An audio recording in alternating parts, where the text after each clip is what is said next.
हिलाली साहब, आप क्या समझते हैं, गैर मुतवक्के दौरों का आगाज़, कतर से तोहफे में जहाज़ मिलना, फिर पहले यूक्रेन को धमकाना, फिर प्यार से समझाना, फिर सऊदी अरब में जाके 142 अरब डॉलर की आप दिफाई जो है वो एग्रीमेंट्स करें, फिर मजमूई तौर पे 2 ट्रिलियन डॉलर्स की आप बात करें कि ये आगे बढ़ने का मंजरनामा होगा, कतर को इन्वॉल्व करना चाहें, शामी सदर से बात करें, रशिया के सदर को कहें मेरे दोस्त हैं, चाइना के सदर को कहें दोस्त हैं, पाकिस्तान और भारत को उठा के कहें कि आपके मसाइल को हल करेंगे, मैं सालसी करता हूँ।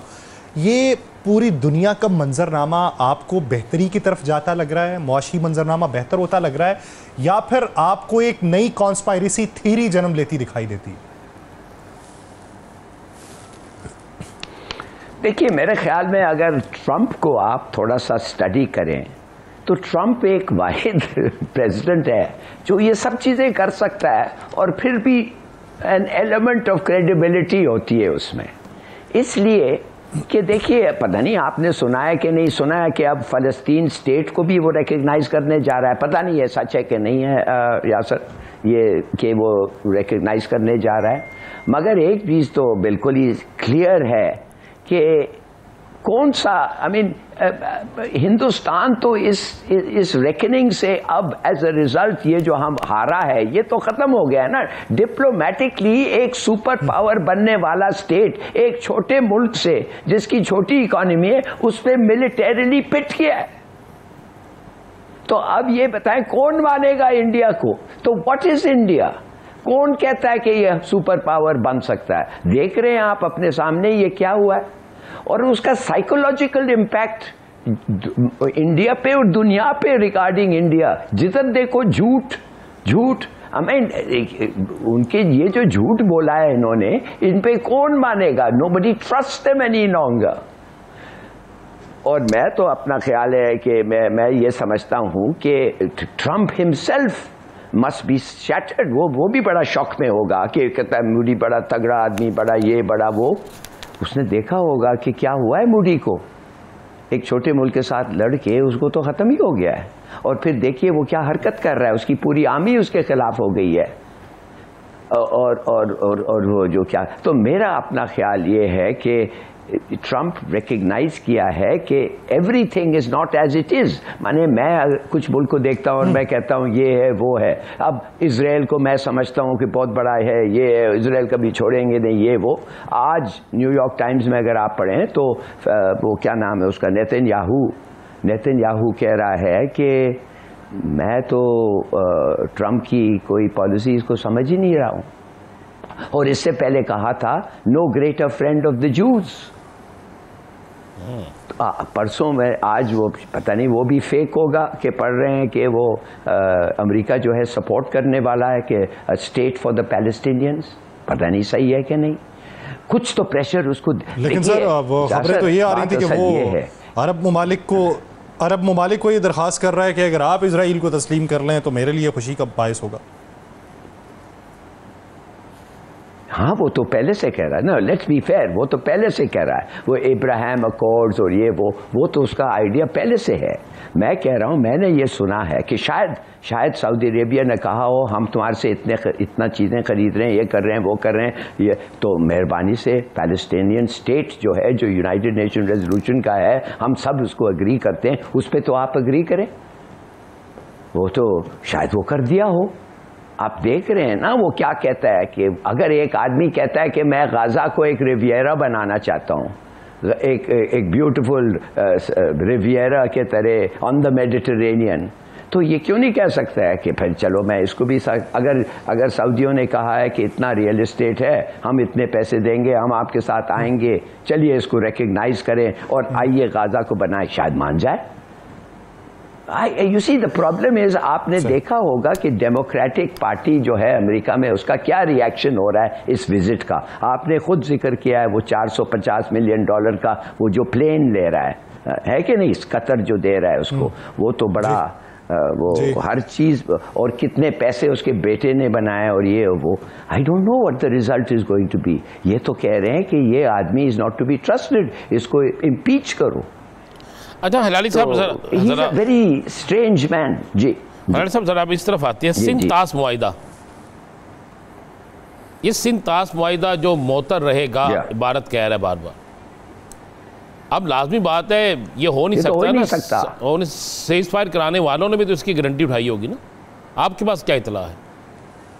नहीं, देखिए सीधी सादी बात है, एक सिख है इस वक्त जो वर्ल्ड बैंक का प्रेसिडेंट है, जो ये इन्होंने मेंटर किया था ये एग्रीमेंट, माने इन्होंने ऑर्गेनाइज करके हमें इनके साथ बिठाया था, मगर ये खुद कहने लगा कि हमारा कोई इंटरफेरेंस इसमें नहीं है, हमने इसको मदद किया था दो two parties to come together, ऐसा और कुछ नहीं है। मगर तो लॉ ऑफ ट्रीटीज कहता है कि एक दफे आप ट्रीटी साइन कर लें इसका, उसके बाद आप तो नहीं जाके कह सकते चलो मुझे अच्छा नहीं लगता है मैं नहीं उस पर अमल कर रहा हूं, वो तो आप नहीं कह सकते। कौन कह सकता है? कभी सुना है आपने? ये कौन से लॉ पे है ये? इट इज इलीगल, मगर इसने कहा हुआ है। इसलिए मैं सोचता हूं ये जब ये कहता है ऐसी चीजें और ट्रंप रिपीट कर रहा है, ट्रंप ने कहा है ना 4 चीजें, कह रहा है I am going to sit there and Kashmir पे बातें होगी और इस पे होगी ये वो 4 चीजें पे वो कह रहा है इंडिया बात करेगा। कि भाई इंडिया बात करेगा? इंडिया तो कह रहा है इस पे बात ही नहीं होगी। इंडिया तो कश्मीर पे इंडिया बात करेगा? इंडिया की पॉलिसी है जो नेतन्याहू की पॉलिसी है, वो ज्यादा मुसलमान कर दे कश्मीर को। 80,000 तो आ गए हैं, 1 लाख 2 लाख और आएंगे। 10 साल 15 साल में मैं इस दुनिया में नहीं रहूंगा, आप लोग होंगे, आप देख लें। वो कर देगा रेफरेंडम, अगर मूडी है तो वो कर देगा रेफरेंडम और क्या कहते हैं वो प्लेबिसिट, और कहेगा कि इंडिया को आ रहे हैं, उन्होंने सेल्फ डिटर्मिनेशन ले लिया है और इंडिया की तरफ आ रहे हैं। मुसलमान मेजॉरिटी को ये हिंदू मेजॉरिटी बना रहा है। ये किसका है? क्या ये ट्रंप को नहीं पता है? तो किस बीच पे बात करेगा कश्मीर पे? वाई मूडी कश्मीर पे बात करेगा? उसके सबसे बड़ा ये है कि आर्टिकल 370 को खत्म कर दिया, 35A को खत्म कर दिया, और आप कह रहे हैं उसके बारे में डिस्कस करेगा। माने हिलाली साहब, अगर देखा जाए तो अगर ट्रंप का स्टाइल देखा जाए तो ट्रंप का स्टाइल ये कुछ लो और कुछ दो की पॉलिसी। बिजनेसमैन अगर वो अपना कॉन्सेप्ट लेके चलता है तो आप क्या समझते हैं कि इंडस वाटर ट्रीटी जो है उस पे हमारे दरियाओं के ऊपर भारत ने डैम्स बनाए और गैर कानूनी डैम्स बना के हमारे पानी को रोका। नाम तो दिया कि बिजली पैदा करनी है, लेकिन वो पानी रोकने के मकासद थे। आप समझते हैं कि इसमें कोई ऐसा फैसला डोनाल्ड ट्रंप की तरफ से भी हो सकता है कि जिसपे भारत को बैकफिट पे जाना पड़े और कुछ डैम हटाना पड़े? नहीं, ऐसा फैसला विद ट्रंप हो सकता है कि भारत भी खुश थोड़ा सा हो जाए और हमें भी कोई नुकसान ना हो, ऐसा फैसला हो सकता है। मगर उसके लिए then you have to start from zero. उसके लिए बैठ के कहना चाहिए आपकी ज़रूरत क्या है, आपकी ज़रूरत क्या है। अब देखिए, मैं एक छोटी सी बात बताता हूँ। हिंदुस्तान को बिजली चाहिए, that is a fair demand. अब हिंदुस्तान को बिजली के लिए पानी ज़्यादा रोकना होगा, तो माने डैम का वॉल्स बड़े करने पड़ेंगे, नो प्रॉब्लम। इसलिए कि पानी भरने के लिए उसमें कितना देर लगेगा? 2 हफ्ते। चलिए, अगर पाकिस्तान उन्होंने हाई वाटर सीजन में जब पानी आ रहा है जून जुलाई में, डैम को ऊपर कर दिया, उसके बाद it become like the run of the river dam, उसके माने फिर पानी नहीं रुकेगा ना। एक दफे जब तक वो पूरा दीवार के ऊपर तक आ जाए तो उसके बाद जो पानी नीचे आएगा वो नहीं रुकेगा। तो वो हो सकता है 2 हफ्ते पाकिस्तान को कहेंगे आप मेहरबानी से ये नहीं करें, इसलिए कि वैसे ही पानी बहुत आ रहा है, बल्कि आप जितना चाहते हैं उससे ज़्यादा आ रहा है, शायद फ्लड्स भी हो रहे हैं, तो हम ये अपना डैम भर देते हैं। उसके बाद हम पानी नहीं रोक सकेंगे, इसलिए कि दीवार ख़त्म हो गया और पानी के ऊपर से नीचे बह जाएगा। ये सब चीज़ें अकोमोडेशन हो सकते हैं। इंडस वाटर ट्रीटी में ये सब अलाउड हैं। मगर अगर आपको थोड़ी सी दोस्ती, good relationship, to help each other, to benefit each other, mutual benefit के लिए अगर आप करें, मगर इंडिया पाकिस्तान में तो ऐसा कुछ चीज़ है ही नहीं ये पानी हमारा है, ये नहीं हम रोक सकते हैं, ये है।